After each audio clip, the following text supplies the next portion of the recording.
السلام عليكم ورحمة الله وبركاته. إن الحمد لله نحمده ونستعينه ونستغفره ونعوذ بالله من شرور أنفسنا ومن سيئات أعمالنا. من يهده الله فلا مضل له ومن يضلل فلا هادي له. وأشهد أن لا إله إلا الله وحده لا شريك له وأشهد أن محمدا عبده ورسوله صلى الله تعالى عليه وعلى آله وصحبه وسلم تسليما كثيرا. يا أيها الذين آمنوا اتقوا الله حق تقاته ولا تموتن إلا وأنتم مسلمون. يا أيها الناس اتقوا ربكم الذي خلقكم من نفس واحدة وخلق منها زوجها وبث منهما رجالا كثيرا ونساء واتقوا الله الذي تساءلون به والأرحام إن الله كان عليكم رقيبا. يا أيها الذين آمنوا اتقوا الله وقولوا قولا سديدا يصلح لكم أعمالكم ويغفر لكم ذنوبكم ومن يطع الله ورسوله فقد فاز فوزا عظيما. أما بعد فإن خير الحديث كتاب الله وخير الهدي هدي محمد صلى الله عليه وسلم وشر الأمور محدثاتها وكل محدثة بدعة وكل بدعة ضلالة وكل ضلالة في النار. أعوذ بالله من الشيطان الرجيم. أولئك يجزون الغرفة بما صبروا ওয়ায়ুলাক্কাউনা ফিহা তাহিয়াতাও ওয়া সালামা। সম্মানিত ভাতৃমণ্ডলী, আল্লাহ রাব্বুল আলামিনের প্রশংসা এবং প্রিয় নবী সাল্লাল্লাহু আলাইহি সাল্লামের উপর সালাত ও সালামের পর আজ বৃহস্পতিবার 23শে জমাদাল উলা 1445 হিজরি মোতাবেক 7ই ডিসেম্বর 2023 আমাদের ধারাবাহিক আলোচনা বিষয়ভিত্তিক চলে আসছে বেশ কিছুদিন ধরে জান্নাত এবং জান্নাতীদের সম্পর্কে। আজকে পর্ব নম্বর 6 আর বিষয়বস্তু হচ্ছে জান্নাতের প্রাসাদ, ঘরবাড়ি এবং কক্ষ। কোরআন কারীমের 3টি আয়াত রয়েছে যে আয়াতগুলিতে জান্নাতের কক্ষের কথা বা প্রাসাদের কথা আল্লাহ রাব্বুল আলামিন বর্ণনা করেছেন। তার একটি আয়াত হচ্ছে সূরা ফুরকান আয়াত নম্বর 75। সূরা ফুরকানের শেষ দিকে রব্বুল আলামিন ইবাদুর রহমানের বৈশিষ্ট্য অর্থাৎ পরম করুণাময় আল্লাহ রব্বুল আলামিনের যারা নেক বান্দা, সৎকর্মশীল, তাদের বেশ কিছু বৈশিষ্ট্য বর্ণনা করেছেন। শুরু করেছেন এই আয়াত থেকে, ওয়া ইবাদুর রহমানিল্লাযীনা ইয়ামশুনা আলাল আরদি হাওনা ওয়াইদা খাতাবাহুমুল জাহিলুনা ক্বালু সালামা। রহমানের বান্দা ওরা, তাদের বৈশিষ্ট্য হচ্ছে এই বৈশিষ্ট্য। প্রথম বৈশিষ্ট্য আল্লাহ বলছেন আল্লাযীনা ইয়ামশুনা আলাল আরদি হাওনা, যারা ভূপৃষ্ঠে চলাফেরা করে নম্রতার সাথে, অহংকারী হয়ে নয়, দাম্ভিক হয়ে নয়, মানে দাম্ভিকতা দেখায় না, অহংকার করে না, বরং সবসময় নম্র বিনয়ী হয়ে চলাফেরা করে, মানুষের সাথে আচার আচরণ করে। ওয়াইদা খাতাবাহুমুল জাহিলুনা ক্বালু সালামা। আর একটি বৈশিষ্ট্য হচ্ছে যদি কোনো অজ্ঞ মূর্খ লোক, যারা মান সম্মান বুঝে না, যাদের সভ্যতা নেই, তারা অনেক সময় বেয়াদবি করে ফেলে। যার যে মান সম্মান রয়েছে, মান সম্মান রক্ষা করতে জানে না, কথা বলতে জানে না। ওয়াইদা খাতাবাহুমুল জাহিলুন, যদি জাহিল মূর্খ মানুষ তাদের সাথে সম্বোধন করে বা তাদেরকে সম্বোধন করে আর সেখানে কোনো রকমের বেয়াদবিমূলক কিছু করে ফেলে, ক্বালু সালামা, তাহলে ঝামেলা বাঁধাতে যায় না এবং সমস্যা বাড়াতে চায় না, বরং তারা সেখান থেকে কেটে পড়ে, সম্মান নিয়ে তারা কেটে পড়ে। এগুলি হচ্ছে রহমানের বান্দাদের বৈশিষ্ট্য। তারপরে আল্লাহ রাব্বুল আরও বর্ণনা করেছেন। জি, শেষখানে বেশ কিছু বৈশিষ্ট্য বর্ণনা করার পরে বলছেন উলাইকা ইউজজাউনাল গুরফাতা বিমা সাবারু। এই রহমানের বান্দারাই হচ্ছে এমন আল্লাহর মনোনীত বান্দা এবং আল্লাহর পছন্দনীয় বান্দা যে ইউজজাউনা, তাদেরকে প্রতিদান দেওয়া হবে আল গুরফাতা, জান্নাতের প্রাসাদের। গোরফা মানে হচ্ছে কক্ষ, রুম, আর জান্নাতের কক্ষ বলে বহু বচনের শব্দ এসছে।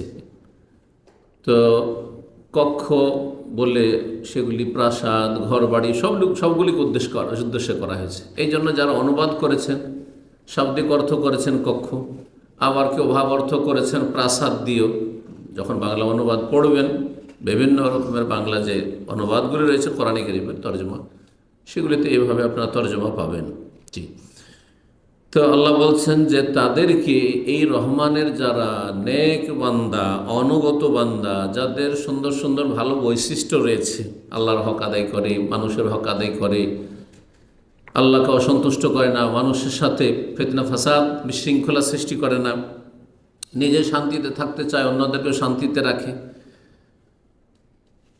উলাইকা ইউজজাউনাল গুরফা, তাদেরকে জান্নাতের প্রাসাদ প্রতিদান হিসাবে দেওয়া হবে। কিসের প্রতিদান? বেমা সবারু, যেহেতু তারা ধৈর্যশীল ছিল, ধৈর্য ধারণ করেছিল। আর যারা সত্যিকারে ধৈর্যশীল তারা সার্বিক ক্ষেত্রে ধৈর্য ধারণ করে। এই জন্য ধৈর্য, সবর হচ্ছে 3 প্রকারের। সবর হচ্ছে 3 প্রকারের। ধৈর্য শুধু আমরা জানি যে বিপদ আপদে ধৈর্য ধারণ করা, এটা সাধারণ মানুষরা বুঝে শুধু সীমিত অর্থে, কিন্তু তাফসীরকারগণ এবং উলামা ইকরামগণ লিখেছেন যে ধৈর্য হচ্ছে 3 প্রকার। একটি হচ্ছে আসসাবরু আলাল মাসাইব ওয়াল মাকারিহ, অপ্রীতিকর অবস্থা আর বালা মুসিবত, বিপদ আপদে ধৈর্য ধারণ করা। আর একটি হচ্ছে আসসাবরু আলা তাআতিল্লাহ, আল্লাহর আনুগত্যের উপর নেকির কাজে ধৈর্য ধারণ করা, মানে ধৈর্যের সাথে নেকির কাজে অবিচল থাকা। ইসলামের ফরজ ওয়াজিব আদায় করার ক্ষেত্রে অত্যন্ত জরুরি হচ্ছে ধৈর্যশীল হওয়া।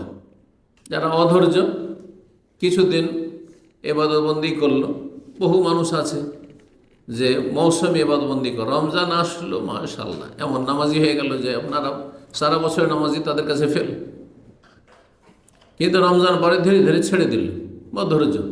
তাদের ধর্মকর্ম সীমিত সময়ের জন্য, জুমার দিনে অনেক কিছু, মাঝে মাঝে বালা মুসিবত বিপদ আপদ বাড়িতে এসছে, কেউ মারা গেছে, কারো ক্ষয়ক্ষতি হয়েছে, কেউ অসুস্থ হয়েছে, খুব কান্নাকাটি আল্লাহর সামনে, তো মনে হচ্ছে নেক বান্দা সত্যি। তারপরে একটু সুখ হইতেই আল্লাহকে ভুলে গেল, এরা ধৈর্যশীল নয়।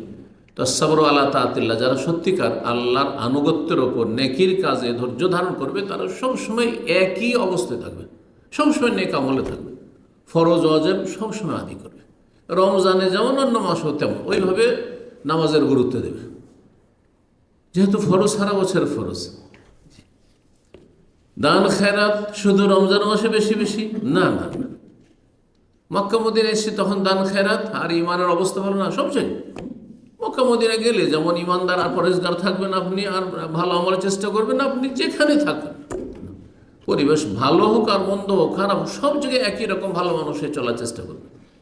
এটা হচ্ছে আল্লাহর দ্বীনের ওপর ধৈর্য ধারণ করা, নেকির কাজে ধৈর্য ধারণ করা। তৃতীয় হচ্ছে আসসাবরু আম্মাসিয়াতিল্লাহ, গুনাহ থেকে ধৈর্য ধারণ করা, গুনাহ থেকে বাঁচার জন্য ধৈর্য ধারণ করা, এটা অত্যন্ত জরুরি। অধিকাংশ মানুষ যারা গুনাহে লিপ্ত হয় তারা অটল থাকতে পারে না, ধৈর্য ধারণ করতে পারে না। বিশেষ করে মুসলিম সমাজে যাদের মধ্যে আল্লাহর ভয় কিছুটা আছে, তারপরও গুনাহ হয়ে যায়, ওরা বহুবার চেষ্টা করে আর গুনাহ করবো না, আর গুনাহ করবো, আবার গুনাহতে লিপ্ত হয়ে যায়। কারণ আজকাল সোশ্যাল মিডিয়ার ফিতনার যুগে তো ধর ইউটিউবে খারাপ ছবি দেখবো না, ফেসবুকে আমি খারাপ দেখবো না, আর তারপরে যখন সামনে খারাপ চলে আসে সামলাইতে পারে না নিজেকে, আর তারপরে গুনাহ করে ফেলে। কেন? এই তৃতীয় রকমের ধৈর্য, আসসাবরু আম্মা আসিয়াতিল্লাহ বা আম্মা আসিল্লাহ, আল্লাহর নাফরমানি করবো না এর ওপর ধৈর্য ধারণ করা, অটল। গুনার ক্ষেত্রেও নিজেকে সামলানো অত্যন্ত জরুরি। এখানে কারো যদি 5,000 রিয়াল পড়ে থাকে বা একটা দামি মোবাইল ধরেন পড়ে আছে, আর এখন কেউ নেই, সবাই চলে গেছে, শেষখানে দেখছেন আপনি, এখন এইটাকে রেখে নেব চুপচাপ, নাকি আমানত জমা করবো, খুঁজবো, তাড়াতাড়ি খোঁজ করবো কার আছে তাকে দেওয়ার জন্য? বড়ই ধৈর্যের প্রয়োজন রয়েছে। কারণ এখানে শয়তান বলছে যে তুই 5,000 10,000 পেয়ে গেছিস, তার সেটা যদি আরও বড় অঙ্কের হয় তাহলে চিন্তা করুন তো, দেখে আপনার ইমানের বড় পরীক্ষায় 1 লক্ষ রিয়াল একটা ব্যাগ পেয়ে গেছেন। আরে আমি গোটা 2-4 বছরে হয়তো 1 লক্ষ রিয়াল আমি ইনকাম করতে পারবো না, বাঁচাইতে পারবো না, আমি সাথে সাথে পেয়ে গেছি। জি, টাকা হাতে পেয়ে যাওয়ার পরে, ধার কর্জা নেওয়ার পরে আর দেওয়ার কথা নেই, কারণ দিতে বড় কষ্ট লাগে। নিতে খুব মজা লেগেছে ধার, কিন্তু দিতে বড় কষ্ট লাগে। বুঝতে পেরেছেন? ধৈর্যশীল হইতে হবে গুনাহ থেকে বাঁচার জন্য। আমি এক্ষুনি মারা যেতে পারি, আমার ঋণের বোঝা থেকে যাবে। এই ঋণের বোঝা আমার ওপর, আমার স্ত্রীর ওপর না, আমার ছেলে মেয়ের ওপর না। তারা দেবে দেবে না, অথবা আমি পরোয়াই করলাম না, যে কোনো সময় মত আসতে পারে, আমি নেবই না কারো কাছে ধার কর্জা। ধৈর্য ধারণ, আল্লাহ রাব্বুল আলামিন সত্যিকার ধৈর্য ধারণের তৌফিক দান করুন। এই জন্য ওলামারা বলেছে সত্যিকারের যে সবরকারী, ধৈর্যশীল, সেই ব্যক্তি খাঁটি মুমিন। মানে পূর্ণাঙ্গ ইসলাম আপনার মধ্যে আসবে যদি সত্যিকারের ধৈর্যশীল হতে পারে।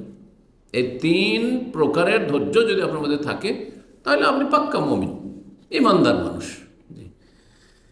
তো ধৈর্যের বিনিময়ে আল্লাহ রাব্বুল আলামিন জান্নাতে প্রাসাদ সমূহ দান করবেন। সূরা ফুরকানের আয়াত।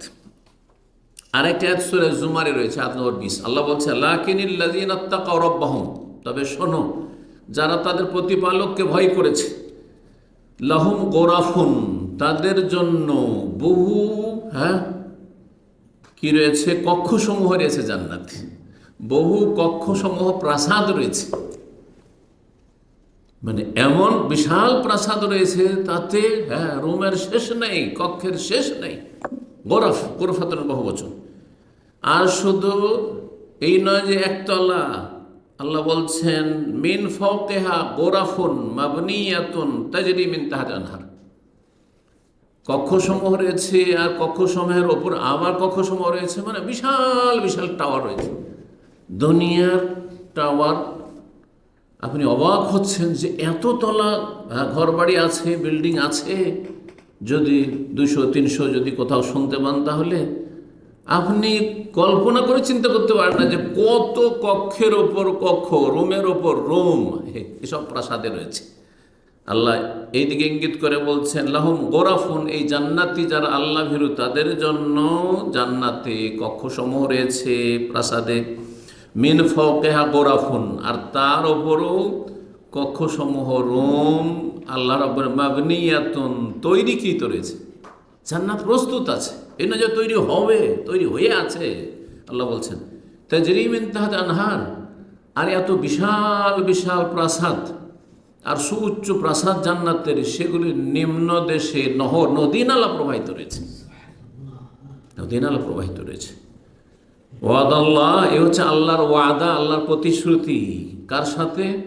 মুত্তাকিনদের সাথে। শুরুতে আল্লাহ বলছে লাকিনিল্লাযীনা ইত্তাকাউ, যারা ভয় করেছে, আল্লাহর ভয়, গুনাহ থেকে, পাপ থেকে বেঁচেছে, তাদের জন্য আল্লাহর ওয়াদা, প্রতিশ্রুতি।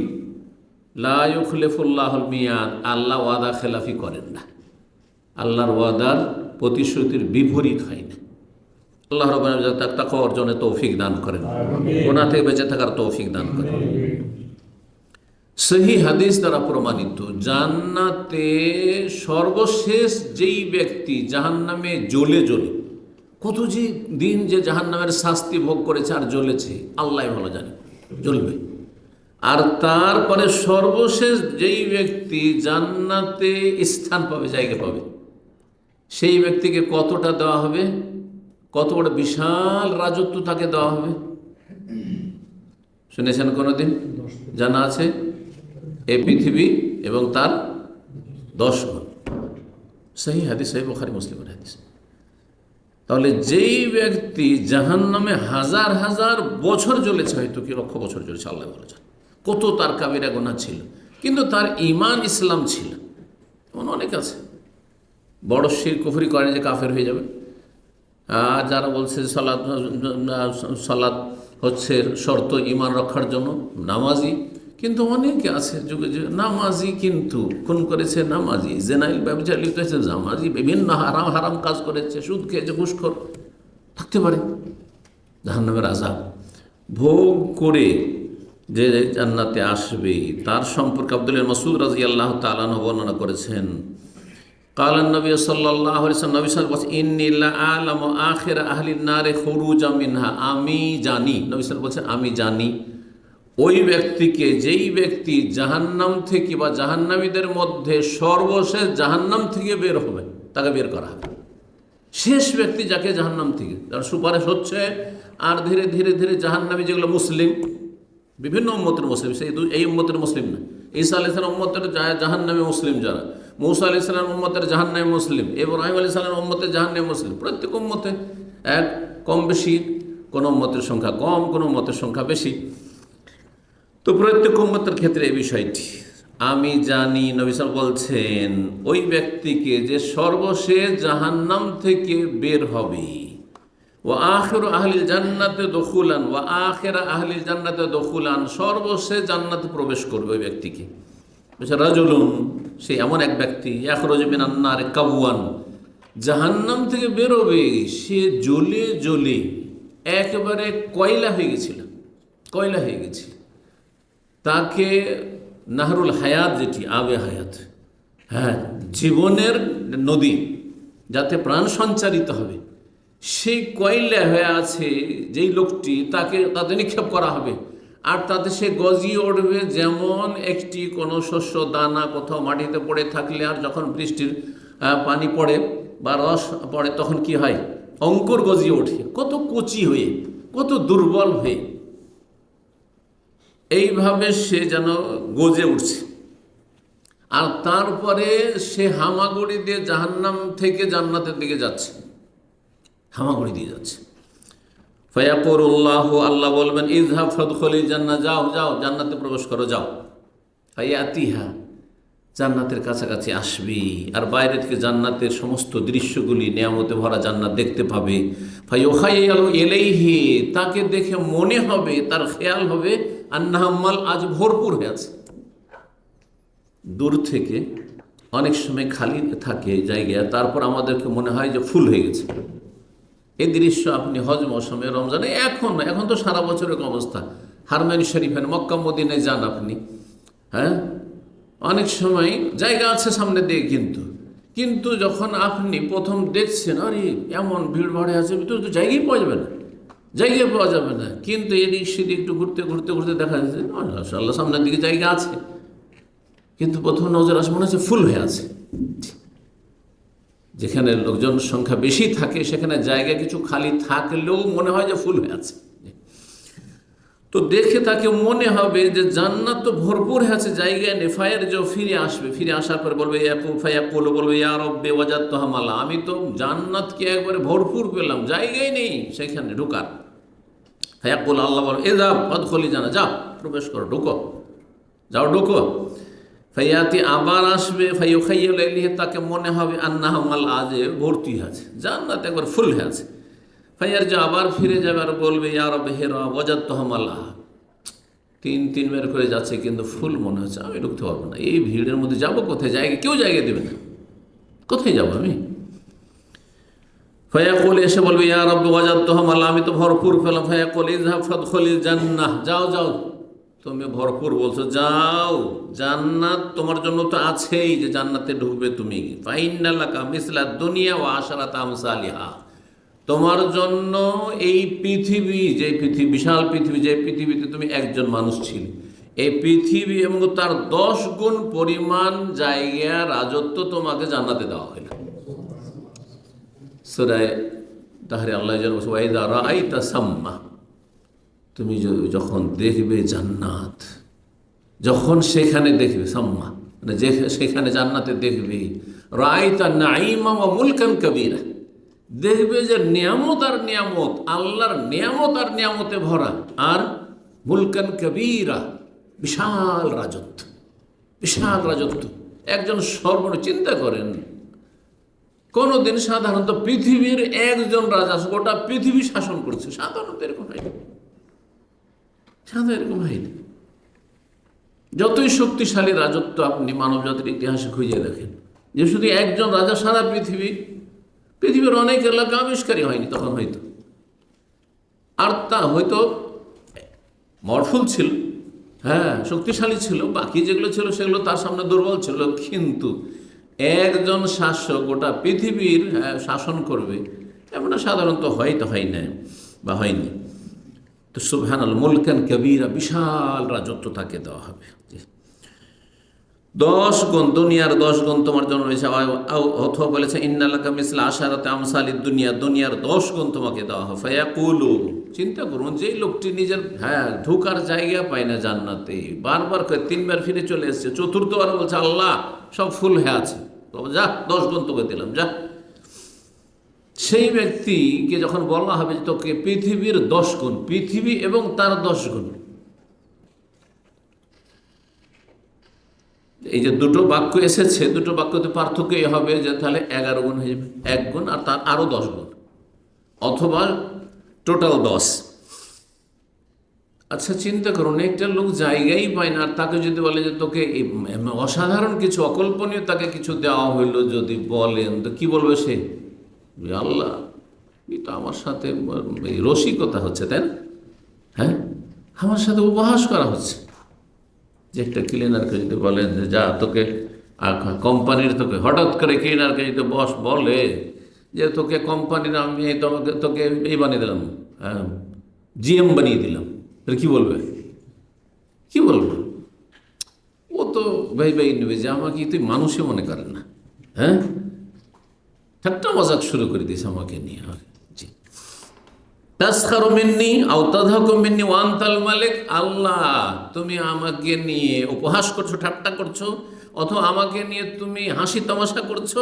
ওয়া আনতাল মালিক, অথচ তুমি আল্লাহ, তুমি মহা অধিপতি, তুমি মহান, তুমি মালিক, আল্লাহ তুমি রব, তুমি আমার মতো একটা ক্ষুদ্র বান্দাকে, পাপিষ্ঠ বান্দা যে জাহান্নামে কতদিন জ্বলে জ্বলে জ্বলে জ্বলে একটু আরাম পেয়েছি, আর আমাকে নিয়ে তুমি ঠাট্টা মজাক করছো আল্লাহ। ফালাকাদ রাআইতু রাসূলুল্লাহ সাল্লাল্লাহু আলাইহি ওয়াসাল্লাম, আব্দুল্লাহ ইবনে মাসউদ বলছেন, যখন এই হাদিস বয়ান করেছেন রাসূলুল্লাহ সাল্লাল্লাহু আলাইহি ওয়াসাল্লাম, তখন দেখছিলাম যে রাসূলুল্লাহ সাল্লাল্লাহু আলাইহি ওয়াসাল্লাম এই কথাগুলি বয়ান করতে গিয়ে হেসে দিয়েছেন, হাসি থামতে পারেননি। এমন হেসেছেন, সাধারণত এরকম হাসি হাসতেন না। হাত্তা বাদাত নওয়াজিজহু, তার মাড়ির দাঁত পর্যন্ত দেখা গিয়েছে। কিন্তু নবী সাল্লাল্লাহু আলাইহি ওয়াসাল্লাম অট্ট হাসি হাসতেন না। হাসি 3 রকমের, হাসি হয় 3 রকমের। একটি হচ্ছে অট্ট হাসি, যেটাকে আরবিতে কাহ কাহ বলা, হা হা হা হা করে হাসা, হা করে দিই, এই হাসা অপছন্দনীয় সবার জন্য।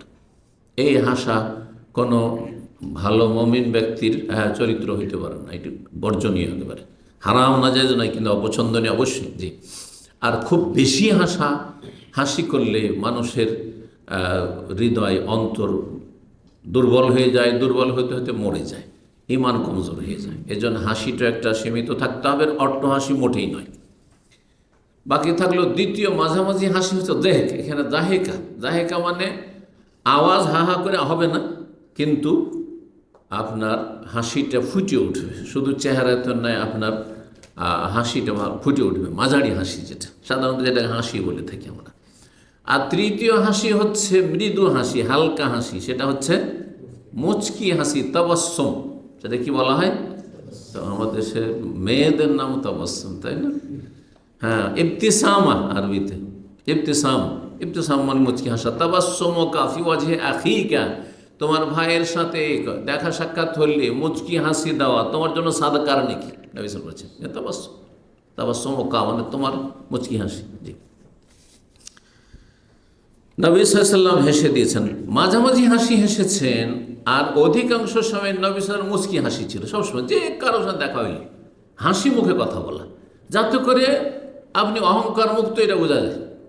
আপনি মানুষের সাথে মিশতে চান, মানুষের সাথে দেখা সাক্ষাৎ হলে সাধারণভাবে মিশতে চান, এতটুকু এই উত্তম চরিত্র মানে উপলব্ধি করা যায় আপনার, যেন মুচকি হাসি সবসময় থাকার চেষ্টা করতে হবে। আর মাঝে মাঝে কেউ যদি হাসে, মাঝারি হাসি যেটা দেহেক, সেটা জায়েজ। আর যদি অট্ট হাসি হাসে, সেটি অপছন্দনীয়, এতে ইমান দুর্বল হয়ে যায়। তো নবী সাল্লাল্লাহু আলাইহি ওয়াসাল্লাম হেসে দিলেন। ওয়াকানা ইয়াকুলু, এবং নবী সাল্লাল্লাহু আলাইহি ওয়াসাল্লাম বলতেন বা বলেছিলেন, যাকা আদনা আহলিল জান্নাতে মানজিলাতান, এই ব্যক্তি জান্নাতে সবচাইতে নিম্ন স্তরের মানুষ। নিম্ন স্তরের মানুষকে দুনিয়ায় পৃথিবী আর পৃথিবীর 10 গুণ দেওয়া হবে। সুবহানাল্লাহ।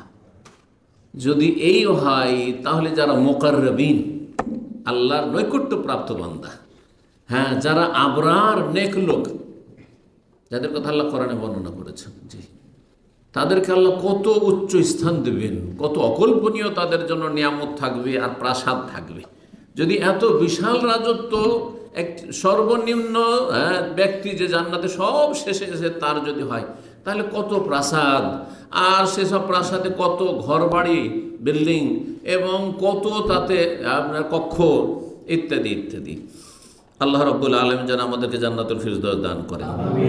জান্নাতের বাসস্থান সম্পর্কে কোরআন এবং হাদিসে বিভিন্ন ভাষাগুলি এসেছে। তার মধ্যে একটি বললাম যে গোরফা শব্দ ব্যবহার হয়েছে। গোরফা মানে কক্ষ, রুম হয়। আবার গোরফা প্রাসাদের ক্ষেত্রেও ব্যবহার হইতে পারে, যেমন অনুবাদ বা তাফসীরকাররা বলেছেন।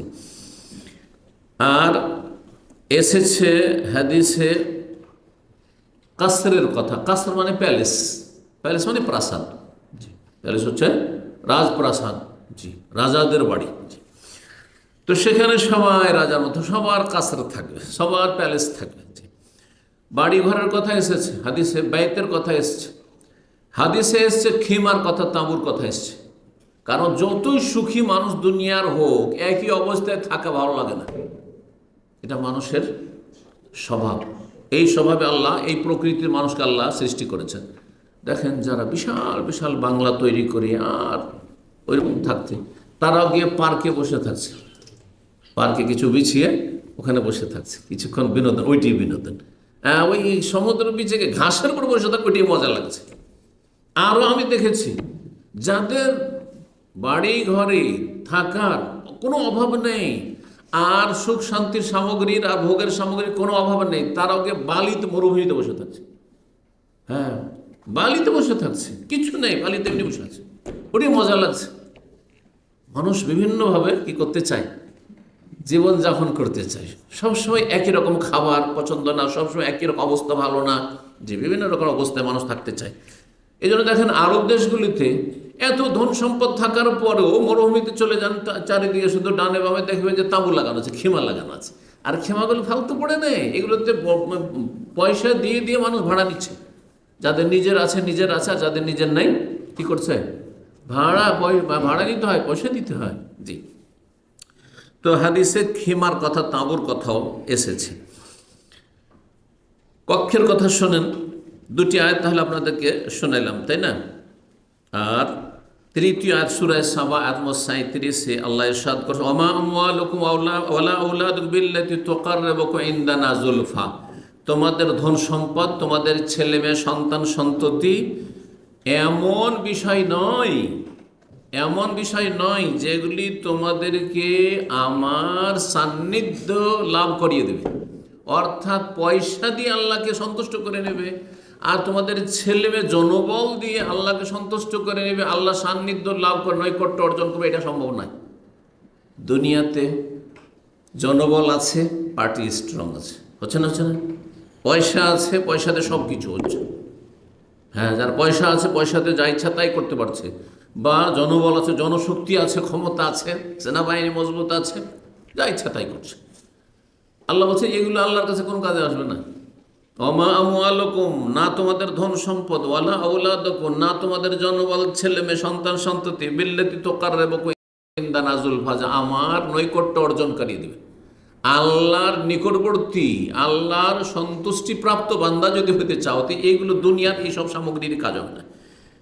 কি দিয়ে হবে তাহলে? ইল্লা মান আমানা, তবে যে ইমানদার, ইমান আল্লাহর কাছাকাছি করে দেবে।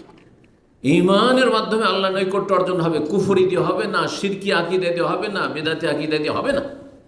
ভুল পথে আপনি আল্লাহর কাছাকাছি হতে চাইবেন, হবে না। যেমন ভুল পথে আপনি মক্কা যেতে চাইছেন, ভুল পথে মদিনা যেতে চাইছেন, নিয়ত করেছেন, সবাই জিজ্ঞাসা যাচ্ছেন কোথায়, মক্কা যাচ্ছে, মদিনায়।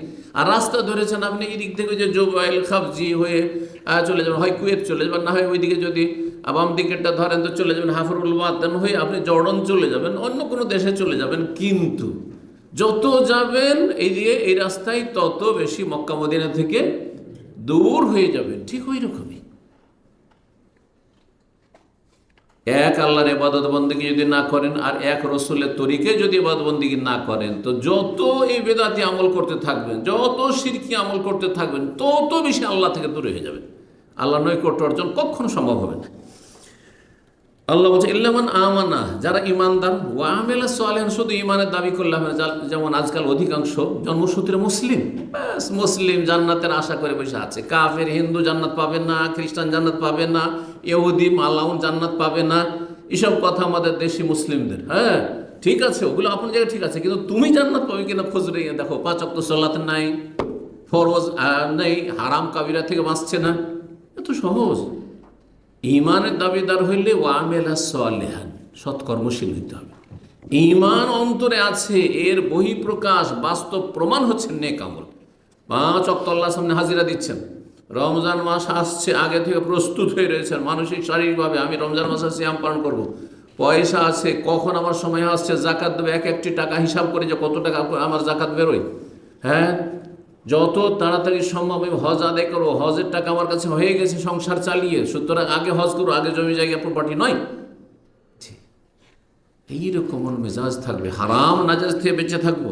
আল্লাহ বলছে ইল্লামান আমানা, তবে যে ইমানদার হয়ে যাবে আর যে সৎকর্মশীল হবে, আমেলা সালিহা ফাউলাইকা লাহুম জাযাউ যায়ফি, তাদের জন্য বহু গুণে বর্ধিত প্রতিদান রয়েছে।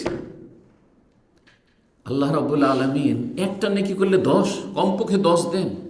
10কে আল্লাহ 100 করেন, 100কে 700 পর্যন্ত করেন, তারও বেশি করতে পারেন আপনার ইখলাসের ভিত্তিতে এবং আপনার অবস্থার ভিত্তিতে। অভাবের সময় অসুস্থ, চলছে না শরীর, তারপর কষ্ট করে আপনি মসজিদে এসে সালাত আদায় করছেন। রোজা রাখতে কষ্ট হচ্ছে, তারপর রোজা রাখছেন। বেশি কষ্ট হলে তখন চলবে না, কিন্তু তারপর কাকে কষ্ট লাগে না? অনেকে রোদরে কাজ করছেন, একজন রোদরে ডিউটি করে রোজা রাখে, আর একজন এসিতে বসে থেকে রোজা রাখে। দুটো কি সমান মনে করছেন? না, অবশ্যই। যে যত বেশি কষ্ট করে, আজ রোকে আলা কাদরে নাসাবেকে, নবী সাল্লাল্লাহু হাদিস রয়েছে, তোমার নেকি প্রতিদান তোমার পরিশ্রম মেহনত অনুযায়ী হবে। কতটা কষ্ট ক্লেশ করছো তুমি। তাদের জন্য বহুগুণে বর্ধিত প্রতিদান রয়েছে। বেমা আমেলু, যেহেতু তারা আমল করেছে, তাহলে আমল করতে হবে, বেআমল হলে হবে না। ওহম ফিল গরফাতে আমেনুন, এটি হচ্ছে আজকের আমাদের বিষয়বস্তুর সাথে সম্পর্কিত আয়াতের অংশ। আর তারা বহু কক্ষ সমূহ বিশিষ্ট প্রাসাদে, প্যালেসে নিরাপদ বসবাস করবে। গরফাত, গোরফাতুন বহু বচন, আর গোরফা মানে হচ্ছে রুম, কক্ষ। তাহলে বহু কক্ষ বিশিষ্ট, বহু রোম বিশিষ্ট প্রাসাদে তারা আমেনু, নিরাপদ থাকবে। অনেক সময় রাজ প্যালেসে বাস করেও, রাষ্ট্রপতি ভবনে বসবাস করেও নিরাপদ না। সবসময় জানের ঝুঁকি আছে, সবসময় বিভিন্ন রকমের ঝুঁকি আছে, বিভিন্ন রকমের টেনশন আছে, শারীরিক অশান্তি আছে, না হয় মানসিক অশান্তি আছে, না হলে দুশ্মনের ভয় আছে দুনিয়াতে। কিন্তু জান্নাত আল্লাহ বলছে আমেনুন, সেখানে নিরাপদ, কোনো রকমের ভয়ভীতি সেখানে থাকবে না। আল্লাহ রাব্বুল আলামিনকে যারা দুনিয়াতে ভয় করেছে, তারা আখিরাতে ভয় করবে না। কথাটি অত্যন্ত মূল্যবান। আমি যেদিন থেকে পড়েছি, আমি বহুবার আমার আলোচনায় বলি যে আল্লাহ মানুষকে 2 বার ভয়ের সম্মুখীন করবেন না। একবার যদি ভয় করেন তো পরে আর ভয় থাকবে না, আর প্রথমবার যদি ভয় না করেন তো পরের ভয় অবশ্য নিশ্চিত। কি বুঝলেন? দুনিয়ায় যদি আল্লাহর ভয়ে আপনি নেক আমল করেন, হারাম থেকে বেঁচে থাকেন, তাহলে আখিরাতে ফালা খাউফুন আলাইহিম ওয়া লা হুম ইয়াহজানুন, কোনো ভয় নেই, কোনো চিন্তা নেই। মরার পরে কবরে কোনো ভয় নেই, হাসর মাঠেও কোনো ভয় নেই। আল্লাহ তাখাফু ওয়া লা তাহজানু, ফেরেশতারা এসে বলবে, মরণের সময় বলতে থাকে, আবার কবর থেকে উঠে হাসর মাঠে হাজির হবে তখন বলতে থাকবে, হিসাব নিকেশের সময়, তারপরে যখন জান্নাতের পথে তখন বলতে থাকবে, পুলের ওপর যখন উঠবে হিমশিম খাবে তখন বলতে থাকবে, আল্লাহ তাখাফু ওয়া লা তাহজানু, ভয় নেই, চিন্তা নেই তোমাদের। ফেরেশতা আবশিরু, সুসংবাদ তোমাদের জন্য, বিল জান্নাতিল্লাতী কুনতুম তুআদুন, সেই জান্নাতের, যে জান্নাতের প্রতিশ্রুতি তোমাদেরকে দেওয়া হয়েছে। আল্লাহ রাব্বুল আলামিন আমাদেরকে জান্নাতুল ফিরদাউস দান করেন এবং সার্বিক নিরাপত্তা দান করেন।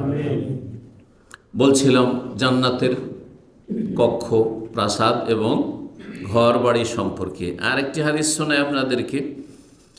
আলী রাদিয়াল্লাহু তাআলা আনহু বর্ণনা করছেন, বলছেন কালান নবী সাল্লাল্লাহু আলাইহি ওয়াসাল্লাম ইন্না ফিল জান্নাতে গোরাফান, জান্নাতে বহু কক্ষ রয়েছে, বহু রুম রয়েছে, বহু কক্ষ বিশিষ্ট বাড়িঘর রয়েছে, প্রাসাদ রয়েছে, প্যালেস রয়েছে। গোরাফান কেমন, ওগুলোর বৈশিষ্ট্য কেমন? দুনিয়ার বাড়ি এত, যে 7 তলা ভবন আমাদের ইসলামিক সেন্টারে, তারপর এই দেওয়াল প্রাচীর এমন আছে যে প্রাচীরের পাশে ওই রুম দেখতে পাই না, পাচ্ছি পাই না। কিন্তু জান্নাতের ঘরগুলি কেমন হবে বলছে, তোরা জহুর আহমেন বতুনেহা বতুন আহমেন জহুরেহা, তার বাইরে থেকে ভিতরে দেখা যায়, ভিতর থেকে বাইরে দেখা যায়, এত স্বচ্ছ। সেই জান্নাতের প্রাসাদ এবং বাড়িঘর আর কক্ষগুলি যে হবে, তার দেয়ালগুলি, প্রাচীরগুলি এত স্বচ্ছ পরিষ্কার হবে যে বাইরের থেকে ভিতরে দেখা যাবে আর ভিতর থেকে বাহির দেখা যাবে। সুবহানাল্লাহ। 1400 বছর আগে নবী সাল্লাল্লাহু আলাইহি ওয়াসাল্লাম যখন এরকম বলেছেন, হ্যাঁ চিন্তা করুন, যখন মানুষ তাঁবুতে বাস করত, আর না হলে খেজুরের ডাল দিয়ে তৈরি করা বাড়ি, খুব ভালো বাড়ি হইলে কিসের, খেজুরের ডালপালা দিয়ে তৈরি করা বাড়ি, সাহাবায়ে কেরামদের, মুহাজিরিন আনসারদের, এমনকি ইহুদিদেরও বাড়ি, আর কি পাথরের ওই কেল্লা টেল্লায় খুব বেশি যাদের আছে পাথরের তৈরি কেল্লা টেল্লা ছিল মদিনায়, এর বেশি তার কিছু ছিল না। তাদেরকে বলা হচ্ছে যে জান্নাতের ঘর বাড়ি এমন হবে যে বাইরে থেকে ভিতর থেকে, ভিতর থেকে বাইরে করতে হবে। আজকাল অসম্ভব কিছু লাগে না, কারণ আজকাল অধিকাংশ টাওয়ারগুলি তৈরি হচ্ছে সব গ্লাসের, সব গ্লাসের তৈরি হচ্ছে। দাঁড়িয়ে আছে বিল্ডিং শুধু পিলারের উপর, হ্যাঁ ফাউন্ডেশনের উপর, আর সব গ্লাস আর গ্লাস, হ্যাঁ ওই তো জুজাজ, হ্যাঁ সব গ্লাস। জি, আর গ্লাস দুনিয়াতেই যদি এরকম থাকে, এত স্বচ্ছ গ্লাস যে আপনি পরিষ্কার ভিতর থেকে দেখছেন, কিন্তু বাইরে থেকে দেখলো তো বাণিজ্যদের ব্যাপার, দেখিয়ে নেবে, পরিবার নিয়ে আসেন, বাইরে থেকেও দেখতে পাচ্ছেন আপনাকে। জি, তো রব্বুল আলামিন এই বহু রকমের নিয়ামতে ভরা আল্লাহ রাব্বুল প্রাসাদ রেখেছে জান্নাতে। বলছে জান্নাতে এমন এমন ঘর বাড়ি রয়েছে যার বাইরে থেকে ভিতর, ভিতর থেকে বাহির স্বচ্ছ পরিষ্কার পরিচ্ছন্ন দেখতে পাবে। ফাকামা আরাবিয়ন, একজন বেদুইন, বেদুইন যে মদিনাতেও বাস করে না, তার খেজুরের ডাল পাতা দিয়েও বাড়ি ঘর নেই। বেদুইন কারা? যারা যাযাবরের জীবনযাপন করে, ওই বকরি ছাগলের পালে আছে, আর না হইলে ওই উটের পালে আছে, আর সেখানে একটা তাঁবু লাগিয়ে দিয়েছে, ঘাস আছে, পানি আছে, ঘাস শেষ চলো এখান থেকে, আর পানি ওইখানে শুকিয়ে আসলো, এখানে আর চারণভূমি নেই, চলো এখান থেকে চললো 50-100 কিলোমিটার 200 কিলোমিটার চলে গেল। এইরকম মরুভূমিতে যারা জীবনযাপন করে এরাকে বলা হয় আরাব, বেদুইন। একজন বেদুইন বলল, অবাক হয়ে যে এইরকম বাড়িঘর জান্নাতে হবে, যেই বাড়িঘরের বাহির থেকে ভিতর, ভিতর থেকে বাহির দেখা যাবে। লেমান হিয়া ইয়া রাসূলুল্লাহ, আল্লাহ মুসলিম হয়েছে সে, কিন্তু বেদুইন সে, বাইরের লোক, সভ্যতা থেকে দূরে। তো বলে ইয়া রাসূলুল্লাহ, এগুলি কাদের, কারা এগুলিতে থাকতে পাবে, আমরা কি পাবো? তখন নবী সাল্লাল্লাহু আলাইহি ওয়াসাল্লাম বলে, হ্যাঁ শোনো, লেমান আতাবাল কালাম, যার কথা মিষ্টি, মিষ্টি কথা বলে, কর্কশ ভাষী নয়, মানুষকে কথার দ্বারা কষ্ট দেয় না। জি, কথার দ্বারা আঘাত বেশি লাগে, কথার আঘাত। এই জন্য আরবি কবি বলেছেন যে অস্ত্রে যদি আঘাত করেন, আর কোনো জায়গায় আঘাত লেগে গেছে গায়ে, আর ঘা হয়ে গেছে সেখানে, বা ক্ষত হয়েছে, আর তারপরে সেটা কিছুদিন পরে ঘা শুকিয়ে গেল, আর তারপরে চেনা যাবে না, কিছুদিন পর আর বোঝা যাচ্ছে না যে এখানে কোনো সময় কেটেছে। কিন্তু কথার আঘাত এমন আঘাত মানুষের অন্তরে লাগে, বিশেষ করে যত নিকটাত্মীয়, যত প্রিয়জন, যত কাছের মানুষ, তত বেশি তার কথায় কষ্ট হবে, তার কথায় কষ্ট হবে। দূরের লোক কষ্ট দিলে সেই কষ্ট মনে হবে না, তুলনামূলক যে নিকটাত্মীয় যারা, যাদের উপর ইহসান করেছেন, অথবা যাদের সাথে সম্পর্ক আছে কাছের, তারা যদি কথার দ্বারা কষ্ট দিয়ে থাকে, তো এই কষ্ট, এই জখম, এই ক্ষত কখনো ভালো হবে না, ও ক্ষত থেকেই যাবে, ক্ষত থেকে যাবে। মুমিনকে যথাসাধ্য ক্ষমা দৃষ্টিতে দেখতে হবে। লেমান আতাবাল কালাম, যার কথা হচ্ছে মিষ্টি, ও আতামাত তম, আর যে মানুষকে অন্ন দান করে, খেতে দেয়, গরিব মিসকিনকে, অসহায় দুর্গতদেরকে, অভাবীকে খেতে দেয়, যে কাউকে খেতে দেয়। মুসলিমকে খাওয়াইলেও নেকি রয়েছে, এমনকি কাফের পশু পাখিকে খাওয়াইলেও নেকি রয়েছে। তবে আপনার মুসলিম ভাই যদি অভাবী থাকে, তাহলে তাদেরকে অবশ্যই প্রাধান্য দিতে হবে, অবশ্যই প্রাধান্য দিতে হবে। আপনি মুসলিম ভাই বোন অভাবী, আর আপনি পাখিকে খাওয়াচ্ছেন, আপনি বিড়ালকে খাওয়াচ্ছেন জান্নাত, আপনি কুকুরকে খাওয়াচ্ছেন, আপনি আর বলে যে আমি নেকির জন্য খাওয়াচ্ছেন, না, মোটেই না। আগে মুসলিম হক রাখে। যখন ওমর রাদিয়াল্লাহু তাআলা আনহুর জামানায় দুর্ভিক্ষ দেখা দিল, এক সময় অভাব দেখা দিল বিভিন্ন এলাকায়, মানুষ অনাহারে মরে যাচ্ছে, আর সেই সময় একটা প্রস্তাব আসলো যে মসজিদ নববীকে নতুন করে ঢেলে সাজিয়ে সুন্দর করে তৈরি করা হোক, তৈরি করা হোক। তখন তিনি বলেছেন বতুনুল মুসলিমিন আউলা মিন হাযা, মুসলিম ক্ষুধার্তদের পেট এই মসজিদ নির্মাণের চাইতে বেশি হক রাখে। পাকা মসজিদ করার জন্য টাকা খরচ করছেন, আর এদিকে মুসলিম ভাই বোন খেতে পাচ্ছে না। তাদের হক, তাদের পেটের হক মসজিদের হকের চাইতে বেশি, তাদের বেশি নেকি রয়েছে। একজনকে আপনি সুস্থ রাখলেন, একজনকে আপনি বাঁচিয়ে রাখলেন, একজনকে আপনি আল্লাহর ইবাদত বন্দি করতে সহযোগিতা করলেন, নাহলে অনাহারে সে দুর্ভিক্ষে মারা যাবে, হ্যাঁ বিছানা ধরে নেবে, অসুস্থ হয়ে যাবে, ইবাদত বন্দি করতে পারবে না। যদি খেয়ে দিয়ে সুস্থ থাকে আল্লাহর ইবাদত বন্দি করতে পারে একজন মুমিন বান্দা, মুমিন ভাই মুসলিম। জি, আল্লাহ রাব্বুল আলামিন যেন আমাদেরকে তৌফিক দান করুন। এই জন্য দেখতে হবে নেকির কাজ যদি সবগুলি থাকে কোনটা বেশি গুরুত্বপূর্ণ, কোনটাতে বেশি নেকি আছে, পরিস্থিতি কি বলছে, এটা আপনাকে বিচার করতে হবে। আর আপনার যদি বিচার বিবেচনার যোগ্যতা না থাকে তাহলে আলেমদের কাছ থেকে জেনে নিতে হবে যে আমি এখানে নফল হজে আসব, না আমার গরিবদের বাড়ি ঘর হ্যাঁ নেই, ঝড় তুফানে শেষ হয়ে গেছে, নদীর ভাঙনে শেষ হয়ে গেছে, ভিটে মাটি কারণে বাস করার জায়গা নেই, আর এদিকে নফল হজ বছরের বছর প্রতি বছর করছেন, আপনি মনে করছেন আমি জান্নাতে যাওয়ার কাজ করছি। এর চাইতে অনেক বেশি জরুরি ছিল আপনার এদের বাড়িঘর তৈরি করে দেওয়া, অথবা এদেরকে খাদ্যের ব্যবস্থা করা, এদের জন্য রিলিফের ব্যবস্থা করা, ইত্যাদি ইত্যাদি।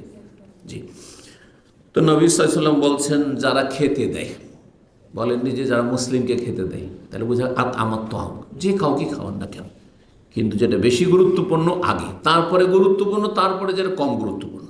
জি, ও আদামা সিয়াম, আর যারা বেশি বেশি সিয়াম পালন করে, নফল রোজা রাখে, নফল রোজা রাখে। ওয়াসাল্লা বিল্লাইল ওয়ান নাসু নিয়াম, আর রাতের গোটা দুনিয়ার মানুষ যখন অধিকাংশ মানুষ ঘুমন্ত, তখন একাই জেগে আল্লাহর নির্জনে ইবাদতবন্দি করে, তাহাজ্জুদের সালাত আদায় করে। এই কয়টি বৈশিষ্ট্য কি? নম্রভাষী হওয়া, ভালো ভাষা, ভালো কথা বলা মানুষের সাথে, মানে আচার আচরণ মানুষের সাথে ঠিক আছে, আর মানুষের অভাব দূর করা, মানে আর্থিক সমস্যার সমাধান করলেন। আর আপনার প্রথম যে পয়েন্টটি ছিল সেটার মাধ্যমে কি হবে? পারিবারিক আর সামাজিক সম্পর্কের উন্নতি হবে। যখন মানুষের সাথে নম্র ভাষায় কথা বলবেন তখন ভাই বোনের সম্পর্ক ভালো থাকবে না, বাপ মায়ের সাথে সম্পর্ক ভালো থাকবে না, স্বামী স্ত্রীতে সম্পর্ক ভালো থাকবে না, পাড়া প্রতিবেশী সমাজের সাথে সম্পর্ক ভালো থাকবে না। দেখেন, মানুষ যখন বাস করে তখন মানুষের সামনে সমস্যা আছে, একটা হচ্ছে সামাজিক সমস্যা। সামাজিক সমস্যা থেকে মুক্ত হলেন আপনি সুসম্পর্কের মাধ্যমে, পারিবারিক সমস্যা থেকে মুক্ত হলেন আপনি সুসম্পর্কের মাধ্যমে, আর্থিক সমস্যা, মানুষ খেতে পাচ্ছে না তো ওয়াতামাতাম, খাবার দেবেন আপনি। আর ব্যক্তি জীবনে পাপের সমস্যা, শয়তান পাপের দিকে নিয়ে যাচ্ছে, এর জন্য আপনার তাজকিয়ান, আত্মার পরিশুদ্ধির দরকার, নিজেকে পাক পবিত্র রাখার জন্য সচেষ্ট হইতে হবে। এর জন্য দুটো তদবির বলে দেয়, একটা বেশি বেশি রোজা রাখা আর তাহাজ্জুদ সালাত আদায় করা। তাহাজ্জুদ সালাত আদায় করছেন রাতে, দুনিয়া ঘুমিয়ে থাকছে, আর তারপরে দিনের বেলা আপনি কাবিরা গুনাহ করবেন, এটা হবে না। অটোমেটিক্যালি আপনি গুনাহ থেকে মুক্ত হয়ে যাবেন, গুনাহ থেকে মুক্ত হয়ে যাবেন। ব্যক্তি জীবন যদি না সুন্দর হয় তাহলে বাকি অন্য অন্য জীবন সুন্দর বা অন্য অন্য সমস্যার সমাধান করে লাভ নাই। এই জন্য ব্যক্তি জীবনের সংশোধন সংস্কারের ক্ষেত্রে, আত্মার পরিশুদ্ধির ক্ষেত্রে রোজার কথাও বললেন নবী সাল্লাল্লাহু আলাইহি ওয়াসাল্লাম, আর নামাজের, তাহাজ্জুদের নামাজের কথাও বললেন রাসূলুল্লাহ সাল্লাল্লাহু আলাইহি ওয়াসাল্লাম। এটা অত্যন্ত, আগে নিজেকে ঠিক করতে হবে। আপনি নিজেই ঠিক হইলেন না, আপনার পরিবার কী করে ঠিক হবে, আপনার সমাজের মানুষ কী করে ঠিক হবে? আর মানুষের অভাব দূর করে দিলেন, কিন্তু ধার্মিকতা আল্লাহ ভীরুতা আসলো না, এদের লাভ কি? আপনি দান খেরাত করছেন গরিব মিসকিনকে, আল্লাহর ভয় যদি না থাকে তাহলে ও তো সুদের ওপর টাকা লাগাবে, করছে আমাদের সমাজে অনেক লোক, গরিব মিসকিন, ওকে টাকা দিচ্ছেন, ও সুদি কারবার করছে, আত্মীয় মনে করে আপনি সহযোগিতা করলেন, ও সুদি কারবারে লাগিয়ে দিচ্ছে। কারণ আত্মার পরিশুদ্ধি, তাজকিয়ার নাফস নেই, সালাতে ঘাটতি, আর নামাজে, ফরজ নামাজের ঘাটতি, ফরজ রোজাতে যদি ঘাটতি থাকে, নফল করতে হবে। নবী কারীম সাল্লাল্লাহু আলাইহি ওয়াসাল্লাম বলেছেন, তাহলে জান্নাতে যেতে পারবে। এবং জান্নাতে এইসব প্যালেসগুলি রয়েছে। সুনানে তিরমিজির 1984 নম্বর হাদিস, ইমাম আলবানী রাহিমাহুল্লাহ হাদিসটিকে হাসান বলেছেন। জান্নাতের প্যালেস শব্দটি কাসর অর্থাৎ প্রাসাদ, এই শব্দ দিয়েও এসছে সহিহ বুখারীতে এবং সহিহ মুসলিম। এই হাদিস আবু হুরায়রা রাদিয়াল্লাহু তাআলা আনহু বর্ণনা করছেন, বলছেন বাইনামা নাহনু ইনদা রাসূলিল্লাহ জুলুসুন, আমরা একদিন নবী সাল্লাল্লাহু আলাইহি ওয়াসাল্লামের কাছে বসেছিলাম। ফাকালা রাসূলুল্লাহ, রাসূলুল্লাহ বললেন বাইনামা আনা নাইমুন, আমি একদিন ঘুমিয়েছিলাম। স্বপ্নের কথা বললেন রাসূলুল্লাহ সাল্লাল্লাহু আলাইহি ওয়াসাল্লাম। রাআইতুনি ফিল জান্নাতে, হঠাৎ করে দেখছি আমি জান্নাতে চলে গেছি। নবী সাল্লাল্লাহু বহুবার জান্নাত স্বপ্নে দেখেছে, জান্নাত স্বপ্নে দেখেছেন। আর জাগ্রত অবস্থায় মেরাজে জান্নাতের দৃশ্য দেখেছেন শুধু একবার। আর বাকি ঘুমন্ত অবস্থায় অনেকবারই নবী সাল্লাল্লাহু আলাইহি ওয়াসাল্লাম জান্নাতের দৃশ্য দেখেছেন। তো বলছে একদিন আমি ঘুমিয়েছিলাম, দেখছি যে আমি জান্নাতে চলে গেছি। ফাইদা ইমরাতুন তাতাওয়াদু ইলা জানিবি কাসরিন, সেখানে জান্নাতে ঢোকার পরে দেখছি যে জনৈক মহিলা একটি প্রাসাদের পাশে উজু করছে। কাসর, কাসর মানে হচ্ছে প্যালেস, রাজার বাড়ি, রাজপ্রাসাদ।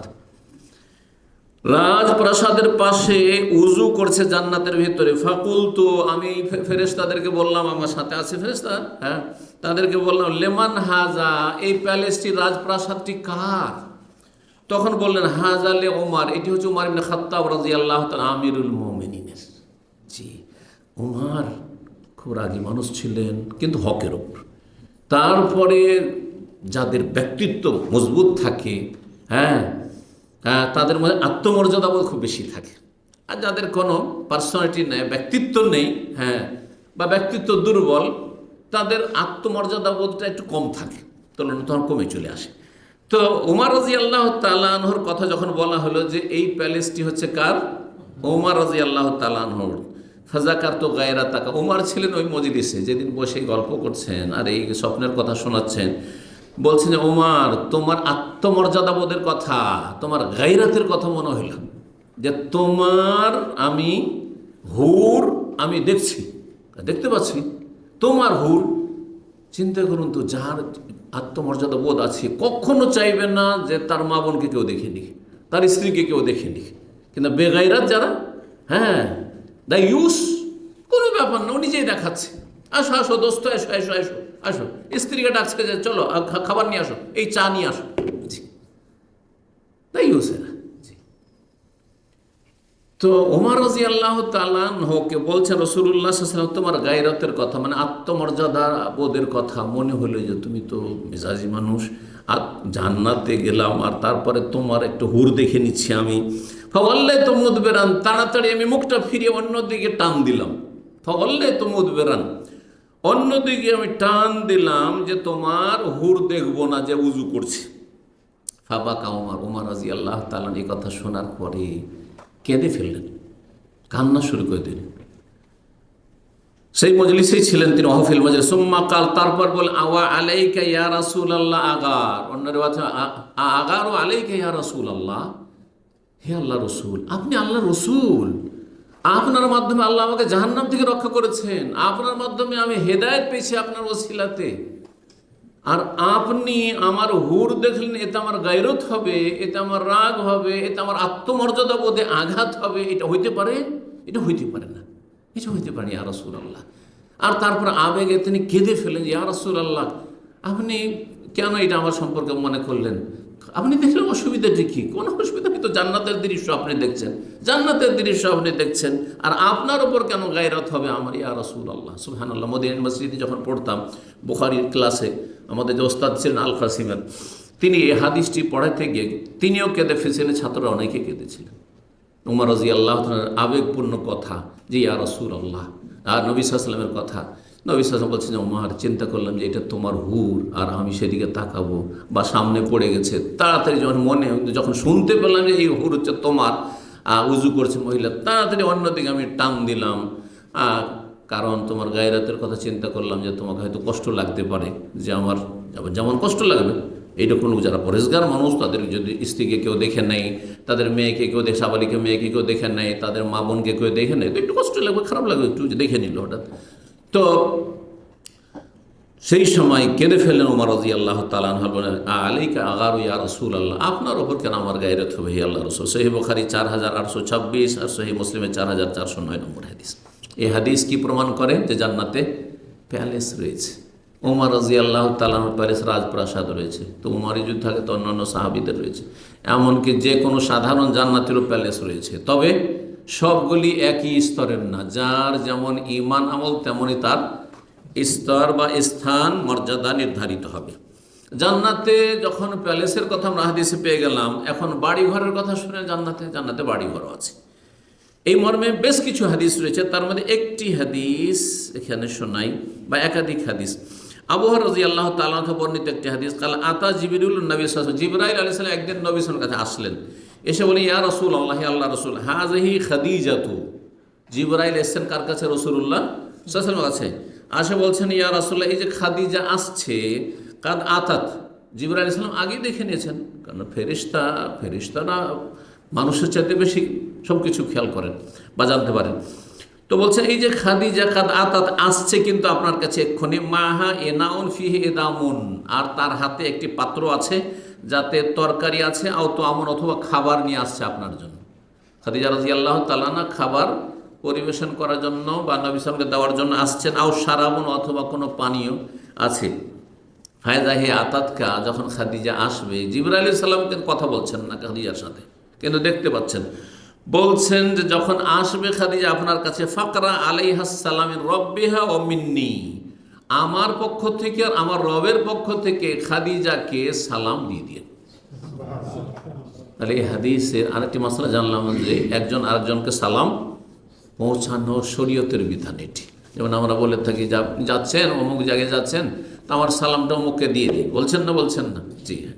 কিন্তু জীবিতদের ক্ষেত্রে এটি কিসের ক্ষেত্রে? জীবিতদের ক্ষেত্রে।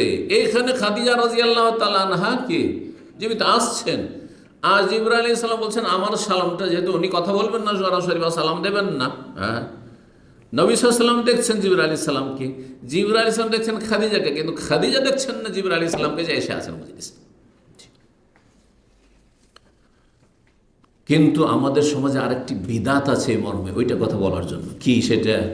যখন সৌদি আরব আপনারা আসেন, তখন আপনার দেশের এমনকি আলেমরাও অনেকে বলে, কারণ ওই বিদাতি আকীদায় পড়ে শুনে ওইটাই পড়ে বড় হয়েছে, কি যে তুমি তো রসুলের দেশে যাচ্ছ, তো নবী পাকের রওজায় গিয়ে আমার সালামটা পৌঁছে দিয়ে, বলে না? বলেন না? এটা কি সাহাবীরা করেছেন? সাহাবীরা করেছেন? না, করেননি। নবী সাল্লাল্লাহু আলাইহি ওয়াসাল্লাম ইন্তেকালের পরে সব জায়গায় মুসলিমরা বাস করছেন, সাহাবায়ে কেরাম মক্কায় বাস করছেন, অনেকে দামেস্কে চলে গেছেন, অনেকে বাসরা কুফা চলে গেছেন, ইরাকে চলে গেছেন, অনেকে মিসরে চলে গেছেন, ইয়ামানে চলে গেছেন। গেছেন না? জাননি? নবী সাল্লাল্লাহু আলাইহি ওয়াসাল্লাম ইন্তেকালের পরে তুমি যাচ্ছ মদিনা, মদিনা গিয়ে আমার সালামটা রওজাতে নবীর কবরের কাছে গিয়ে পৌঁছে দিয়ে, এরকম কথা বলেছেন? কখনো বলেননি। সুতরাং এটি বিদআত, এটি বিদআত। তাহলে প্রশ্ন উঠবে, তাহলে আমরা কেমন করে সালাম দেবো? এটাকে অনেকেই কিন্তু আবেগী, আর বিদাতিরা আবেগ দিয়ে কাজ নেই, বিবেক দিয়ে আর দলিল দিয়ে কাজ নেই। দেখো দেখো এরা কত বড় নবীর দুশ্মন, যে নবীকে সালাম পৌঁছাতে নিষেধ করছে। ধোকা দিবে কিভাবে? কানা কাই করে দেখাবে ভাবে। হ্যাঁ, আর জনগণ কিছু বুঝে না। হ্যাঁ, আবেগী করে তুলে আর এমন করে দিল যে এই বক্তব্য যে দিচ্ছে সে কি মুসলিম থাকতে পারে? নবীকে সালাম দিতে নিষেধ করছে। বলবে না? বলবে না? হ্যাঁ, সতর্ক, সাবধান। এগুলো কানা কাহাই করে দেখানো, মূর্খ সমাজ আর মূর্খ বক্তা। দেখেন, একটা হচ্ছে সুন্নার তরিকা, আর একটা বেদাতি তরিকা। কোনটা তরিকা নেবেন আপনি? একটা নবী সাল্লাল্লাহু আলাইহি ওয়াসাল্লাম থেকে প্রমাণিত তরিকা ইসলামের ক্ষেত্রে, আর একটা প্রমাণিত না, আপনার খেয়াল ঘষে আপনার বাপ দাদা বলেছে, কোনটা নেবেন? নবীর তরিকা নেবেন না? নবী সাল্লাল্লাহু আলাইহি ওয়াসাল্লাম বলছেন যে সালাম পৌঁছানোর জন্য, আমার কবরে সালাম পৌঁছানোর জন্য কোনো মানুষকে ধরতে হবে না। আল্লাহর পক্ষ থেকে এমন আল্লাহ সৃষ্টি মালায়েকা ফেরেশতাকে লাগিয়ে রেখেছেন যারা ভুলে না তোমাদের মতো, যারা নাফরমানি করে না, যারা অবহেলাও করে না, যারা ক্লান্ত হয় না, যারা ঘুমায়ও না। বুঝতে পারছেন? সহিহ হাদিস, ইন্না লিল্লাহি মালায়েকা, আল্লাহর অসংখ্য ফেরেশতা রয়েছে। সাইয়াহিনা, তারা পর্যটক, ভ্রমণকারী, পৃথিবীতে ট্যুর করছে, শুধু ঘুরে বেড়াচ্ছে। তাদের কাজই হলো, ডিউটি হলো কি, ইউবাল্লিগুনি মিন উম্মাতিস সালাম, আমার উম্মতের সালাম, যে যেখানে সালাম পড়ে সেই সালামটা আমার কাছে পৌঁছে দেয়। তাহলে আপনি এখানে বসে যে সাল্লাল্লাহু ওয়াসাল্লাম আলা নবিয়িনা মুহাম্মদ, হ্যাঁ, সাল্লাল্লাহু আলাইহি ওয়াসাল্লাম, আল্লাহুম্মা সাল্লি ওয়া সাল্লিম আলা নবিয়িনা মুহাম্মদ যে বলছেন, হ্যাঁ, আল্লাহুম্মা সাল্লি আলা মুহাম্মদ, নামাজে আল্লাহ বারিক আলা মুহাম্মদ, সাথে সাথে ফেরেশতা নিয়ে ছুটলো মদিনা গিয়ে নবী সাল্লাল্লাহু আলাইহি ওয়াসাল্লামের কবরে গিয়ে পৌঁছে দিল। সবসময় চলতে আছে, সবসময় চলতে আছে। আল্লাহ ডিউটিতে লাগিয়ে রেখেছে, এটা হচ্ছে ইসলামী তরিকা, এটা সহি রাস্তা। আর আপনি আমাকে আর কাউকে, প্রবাসী যারা সৌদি আরব আছে তাকে আপনি ডিউটিতে লাগাচ্ছেন যে ভাই সৌদি আরব যাচ্ছ তো নবী পাকের রওজায় আমার সালামটা, এটা বেদাতি তরিকা। কোন তরিকা জান্নাতে পৌঁছাবে? যেটা সহি তরিকা, মানে একটু আগে বললাম। হ্যাঁ, আপনি জান্নাতে যাওয়ার রাস্তা ধরতে হবে, যেমন মক্কা গেলে মক্কার রাস্তা ধরতে হবে, মদিনা গেলে মদিনার রাস্তা ধরতে হবে। হ্যাঁ, আপনি উল্টো পাল্টা রাস্তা ধরে নেবেন আর বলবেন যে আমি আল্লাহকে রাজি করে নেব আর হ্যাঁ নবী সাল্লাল্লাহু আলাইহি ওয়াসাল্লামের শাফাত হাসিল করবো, হাউজে কাউসারে পানি হাসিল করবো, কখনো হবে না এটা। আল্লাহ বুঝার তৌফিক দান করুন। তো যেই ব্যক্তি সালাম দিচ্ছে আপনাকে চিন্তা করতে হবে না যে আমার সালামটা নবীর কবরে কে পৌঁছাবে। আল্লাহ লাগিয়ে রেখেছেন, ফেরেশতা প্রস্তুত হয়ে আছে, সাথে সাথে সাল্লাল্লাহু আলাইহি ওয়াসাল্লাম ছুটলো, সাল্লাল্লাহু আলাইহি ওয়াসাল্লাম সাথে সাথে ছুটলো, আল্লাহুম্মা সাল্লি আলা মুহাম্মদ সাথে সাথে ছুটলো। বলছেন যে আমার সালাম এবং রবের সালাম, আল্লাহ সালাম দিচ্ছেন। তাহলে কাকে? খাদিজা রাদিয়াল্লাহু তাআলা। আল্লাহর পক্ষ থেকে, নিজের পক্ষ থেকে বানিয়ে তো বলা হয়নি, অবশ্যই আল্লাহর পক্ষ থেকে তিনি মেসেজ নিয়ে এসছেন যে যাচ্ছ খাদিজাকে আমার সালামটা পৌঁছে দিবে। আল্লাহু আকবার, কত বড় মর্যাদা চিন্তা করুন। জি, খাদিজা রাদিয়াল্লাহু তাআলা অবশ্যিরহা বিবাইতিন ফিল জান্নাহ, তাকে সুসংবাদ দিয়ে দাও জান্নাতে একটি বিশেষ বাড়ির, বাইতুন মানে বাড়ি, বাইতুন মানে ঘর, একটি ঘরের, মিন কাসাবিন, সেই ঘরটি হবে বাঁশের। কিন্তু বাঁশ কোন বাঁশ? ভাষ্যকারগণ বলছেন এমন বাঁশের লা সাখাওয়া ফিহি ওয়ালা নাসাবা, যাতে কোনো হট্টগোল হইচইও থাকবে না, আর সেখানে কোনো রকম অশান্তি, ক্লান্তি আর কোনো রকম প্রতিকূল অবস্থা থাকবে না। কারণ বাড়িতে অনেক সময় অশান্তি থাকে, বাড়িতে যাদের ছেলে মেয়ে কচি কাঁচা আছে বা বাচ্চা কাচ্চার সংখ্যা বেশি আছে, এই বাড়িতে যদি কোনোদিন থেকে থাকেন আর অভ্যাস না থাকে, বিপদ হয়ে যাবে। আমি এরকম কাটিয়েছি, কারণ লম্বা একটা সময় চলে গেছে নিজের বাড়িতে, মাশাআল্লাহ ভাইয়েরা আছে, সব বড় হয়ে গেছে, ঘুমিয়ে গেলে আর কেউ ডিস্টার্ব করবে না তাহলে। কিন্তু গিয়েছি এমন এক বাড়িতে যাদের বাড়িতে 25 থেকে 30টি মেম্বার, আর তার মধ্যে 15-20টা শুধু বাচ্চা কচি কাঁচা, আর সারাদিন শুধু মাছের হাটের মতো হই হই হই হই হই চলতেই আছে। আরে বাবা, আমার তো ঘুম হারাম করে দিয়েছে, রুমের ভিতরেও ঘুম আসে না। এরকম পরিস্থিতির শিকার আমি হয়েছি, আপনারা হয়তো হয়েছে। কিন্তু যদি অভ্যাস না থাকে, দুটো একই রকম, মানে আপনার বাড়ি তো এরকম হইচই ঘুমিয়ে অভ্যাস, যারা রেল লাইনের পাশে বাস করে হ্যাঁ তাদের ঠিকই ঘুম আসে। কিন্তু 2-4 বার আমার এরকম হয়েছে যে একবার রেল স্টেশনের পাশে বা রেল লাইনের পাশে আমাকে রাত কাটাতে হয়েছে, সারা রাত ঘুম আসে। তো বাড়িওয়ালাকে জিজ্ঞেস করলাম যে আপনাদের ঘুম কী করে আসে? বলছে আমাদের কোনো ব্যাপার না, এই যে এখনই ঘুমাবো, ঘুম সাথে সাথে ঘুম অভ্যাস হয়ে গেছে। প্রথম যখন 2000 সালে পরিবার নিয়ে এলাম আর এখানে সিকোতে থাকতে লাগলাম, আমার তো এইখানে বাসা ছিল, একবার এখানে হেঁটে যেতে 3 মিনিট লাগবে। তো বেশ মাসখানেক আমার ঘুমিয়ে আসতো না, খুব কষ্ট হতো। আর সারা বিশেষ করে এই জুমার রাতটা এই জোবাইল হাসা হুফুফ আস্তাগফিরুল্লাহ চলতেই আছে, চলতে আছে, এই চিৎকার চলতে আছে ড্রাইভারদের, আর বাজারের হইচই তো লাগাই আছে। কিন্তু তারপরে আরামসে, মানে 2-4-5 দিন 10 দিন পরে আরামসে ঘুম আসতে লাগলো, আর কোনো ব্যাপারই নেই, মনে হচ্ছে এইসব আওয়াজ নেই, সব ভালো মানুষ হয়ে গেছে সবাই। জি, তো বলছেন যে সেই ঘর হবে বাঁশের। বাঁশের সাথে কেন তুলনা করা হয়েছে? যে বাঁশের ভিতরটা কি থাকে? হ্যাঁ, ফাঁকা থাকে, বাঁশের ভিতর ফাঁকা থাকে। কিন্তু কাঠের, আম গাছের, কাঁঠাল গাছের থাকে না, ভিতর ফাঁকা নেই। বাঁশের বলছে ওয়াল কাসাব, কাসাব বলতে এখানে বাঁশ বলতে বোঝা কাসাব ও লুলু আল মুজাওয়াফ, এমন মণিমুক্তা যেই মণিমুক্তার ভিতরটা ফাঁকা। মানে এই ঘর যে খাদিজা রাদিয়াল্লাহু তাআলা ঘরের সুসংবাদ দিতে বলছেন, হ্যাঁ কে? জিবরাইল আলাইহিস সালাম আল্লাহর পক্ষ থেকে, যে আপনার স্ত্রী খাদিজা রাদিয়াল্লাহু তাআলা আনহাকে সুসংবাদ দিয়ে দেন জান্নাতে এমন একটি ঘরের, যেই ঘরটি হবে বাঁশের, মানে মণিমুক্তার কিন্তু বাঁশের মতো ভিতরটা ফাঁকা। মণিমুক্তার ঘর। সহিহ বুখারী মুসলিম আর একটি হাদিস রয়েছে, যে হাদিসও রয়েছে যে জান্নাতে ঘর থাকবে, সেই হাদিসটি আপনাদের সবার মুখস্থ আছে। মান বানা লিল্লাহি মসজিদান বানাল্লাহু লাহু বাইতান ফিল জান্নাহ, যেই ব্যক্তি আল্লাহ সন্তুষ্টির জন্য একটি মসজিদ নির্মাণ করলে, একটি মসজিদ বানাইলে আল্লাহ স্পেশাল অনুরূপ, মিসলাহ অন্য রিওয়ায়াতে রয়েছে, অনুরূপ আল্লাহ রাব্বুল কি করবেন, মানে আপনি একটি বানালে একটি অনুরূপ, মানে এই নয় যে মসজিদটা যদি খড়ের হয় তো খড়ের, মসজিদ যদি টিনের হয় তো টিনের, এমন নয়। অনুরূপ মানে একটি মসজিদ বানালেন একটি ঘর হইল, 2টি মসজিদ বানালেন 2টি ঘর, 100টি মসজিদ বানালেন 100টি ঘর আপনার জন্য, যে 100টি প্যালেস। জান্নাতে তার জন্য ঘর বানানো হবে। সহিহ বুখারী 450 নম্বর, সহিহ মুসলিমের 533 নম্বর হাদিস। এমনকি যদি কেউ ক্ষুদ্র একটি মসজিদ কুঁড়ে ঘর বানায়, কীরকম ছোট্ট মসজিদ, জাবের রাদিয়াল্লাহু তাআলা বর্ণনা করেছেন ইবনে মাজাহ হাদিসটি 738 নম্বর, মামবানা মসজিদান লিল্লাহ, কেউ যদি মসজিদ বানায় কিন্তু আল্লাহর জন্য বানাইতে হবে, দুনিয়ার খ্যাতির জন্য নয়। অনেকে কিন্তু খ্যাতির জন্য, হ্যাঁ, একবারে বড় নেম প্লেট লাগিয়ে, আর নিয়তি আছে যে সবাই জানুক যে আমি বানিয়েছি। না না না, মানুষকে দেখানোর জন্য হলে মানুষের কাছে পাবেন, আল্লাহর কাছে পাবেন না। ইখলাস থাকতে হবে। আল্লাহর জন্য যদি বানানো হয়, কা মাফহাসে কাতাতিন, এত ছোট মসজিদ একটা পাখির বাসার সমান। কাতা বলা হয় ছোট্ট পাখি, বড় পাখিও নয়, ছোট্ট পাখির বাসার সমান যদি মসজিদ হয়, আওয়াজকার, একেবারে ছোট ক্ষুদ্র হোক না কেন, বানাল্লাহু লাহু বাইতান ফিল জান্নাহ, আল্লাহ তার জন্য জান্নাতে একটি ঘর নির্মাণ করবেন।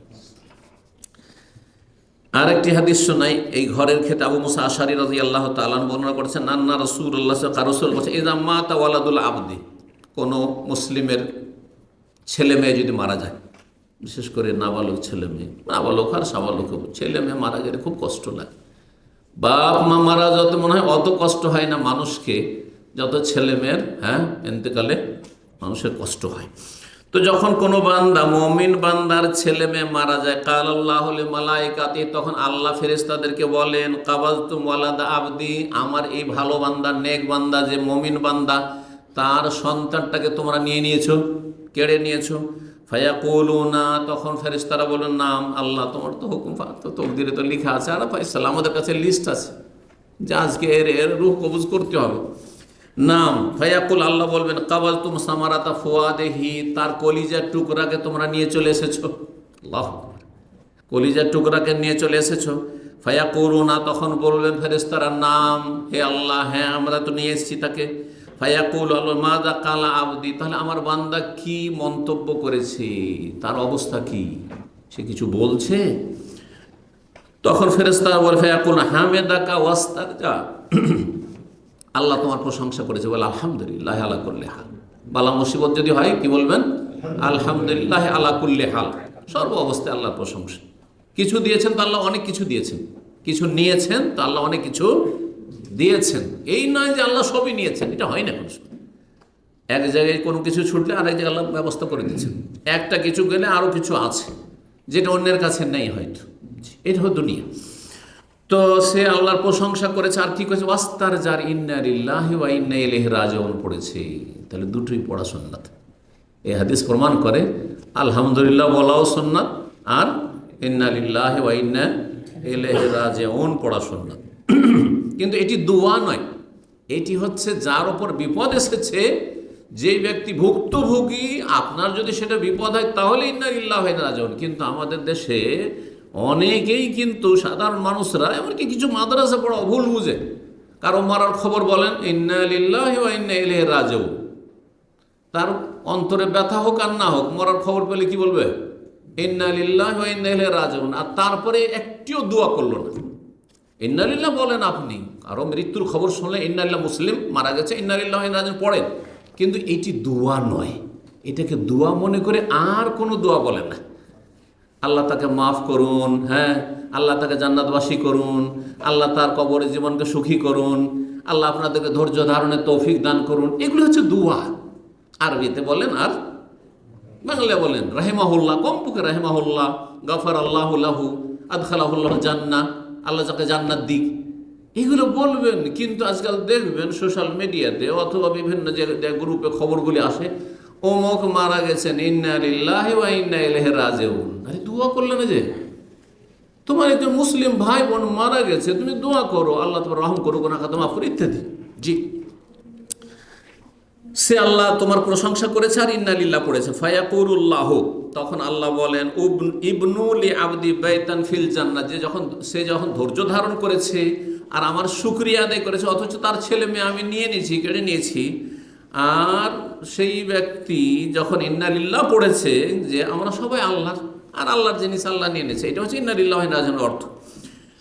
তাহলে তার জন্য একটি জান্নাতে ঘর বানিয়ে দাও। ফেরেশতারা কি বলেন? তার জন্য জান্নাতে একটি ঘর বাড়ি বানিয়ে দাও। ওয়াসাম্মুহু বাইতুল হামদে, এবং তার নামকরণ করো বাইতুল হামদ, প্রশংসার বাড়ি। প্রশংসার বাড়ি। যেহেতু সে আল্লাহ কি করেছে, শুকরিয়া আদায় করেছে, মুসিবতেও আল্লাহর প্রশংসা করেছে, শুকরিয়া আদায় করেছে। ইমাম তিরমিজি হাদিসটি নিয়েছেন, তিরমিজিতে রয়েছে 1021 নম্বর। ইমাম আলবানী হাদিসটিকে হাসান বলেছেন।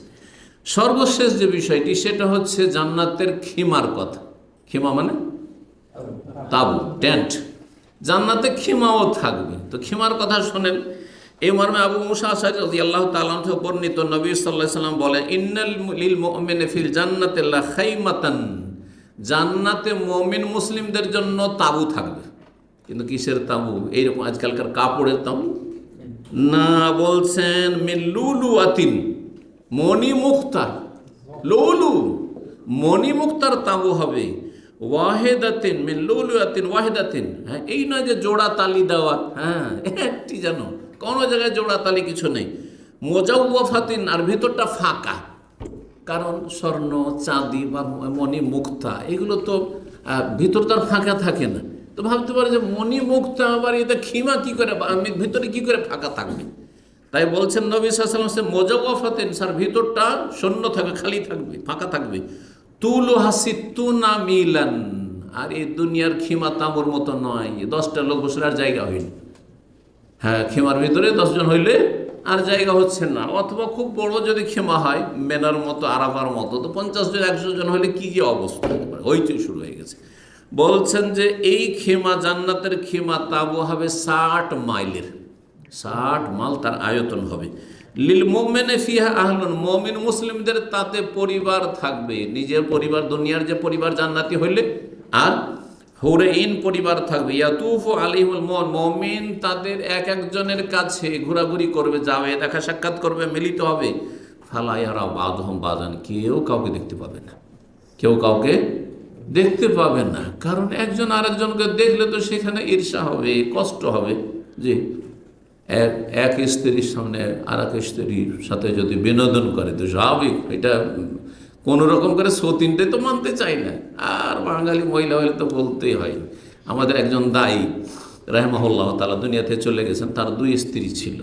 তো তার যেহেতু তিক্ত অভিজ্ঞতা ছিল, আমরা তো শুধু শুনে শুনে বলছি, সুন্নি মুসলমান, মানে সতীনের যে ঝালটালের ব্যাপারে, কিন্তু তার যেহেতু তিক্ত বাস্তব অভিজ্ঞতা ছিল, তো তিনি বলছেন যে শেখ একদিন বলছেন যে বাঙালি মহিলার মতো সতীন বিদ্বেষী মহিলা মনে হয় পৃথিবীতে কোনো জাতিতে নেই। রাগ করিয়েন না আবার মহিলারা শোনার পরে, কিন্তু আসলে এই রোগ আছে, কারণ বাঙালি আবেগই বেশি, আর আবেগ কাজ করে, যার ফলে আর তখন বিবেক কাজ করে না। আমার স্বামী এত সম্মানের সাথে রেখেছে, বিয়ে করলো, ইনসাফ করে, আল্লাহকে ভয় করে, পরকাল সম্পর্কে তার চিন্তা আছে, আর সে আমার ন্যায্য অধিকার দিয়ে দিল, অসুবিধাটা কি? আল্লাহ জায়েজ করেছেন, না না না, মানতে রাজি না। আরবরা তুলনামূলক ভালো, কিন্তু আজকাল পৃথিবী হাতের মুঠে হয়ে যাওয়ায় আরবরাও কিন্তু অন্যদের মতো হয়ে গেছে। এইখানে অত সহজ নাই, যত সহজ একসময় আমরা মনে করতাম, বা আপনারাও মনে করতেন যে আরব দেশে মনে হয় দ্বিতীয় তৃতীয় বিয়ে করাটা খুব সহজ, বহু বিবাহ। এত সহজ নয়। আল্লাহ হেফাজত করুন। আল্লাহ রাব্বুল আলামিন আমাদেরকে জান্নাতুল ফিরদৌস দান করুন, গুনাহ খাতা মাফ করুন। এই হাদিস সহিহ বুখারীতে এসেছে 4598, সহিহ মুসলিমে এসেছে 2838 নম্বর। তাহলে আমরা যেটা সার কথায় জানতে পারলাম যে জান্নাত যদি যেতে হয়, আর জান্নাতের ঘর বাড়ি আর কক্ষ আর জান্নাতের প্রাসাদ প্যালেস এসব যদি পেতে হয়, তাহলে কি করতে হবে? আল্লাহকে ভয় করতে হবে, ঈমানের সাথে তাকওয়া, ঈমান, তাকওয়া, নেক আমল, ফরজ ওয়াজিব আদায় করতে হবে, হারাম নাজায়েজ থেকে বেঁচে থাকতে হবে। আর জান্নাতে গেলে সবাই সেখানে বাড়ি ঘর আর প্যালেস পাবে, এই নয় যে হয়তো বড় বড় নেক বান্দা, আল্লাহর নেক বান্দা, তারাই হয়তো বড় বড় প্রাসাদ পাবে আর আমরা হয়তো ছোট মোটো করে ঘর বাড়ি পাবো। না না না, সবার প্যালেস থাকবে সেখানে, আর সবার সেখানে ঘর বাড়ি থাকবে, আর সবার জন্য বিশাল নিয়ামত আর বিশাল রাজত্ব থাকবে।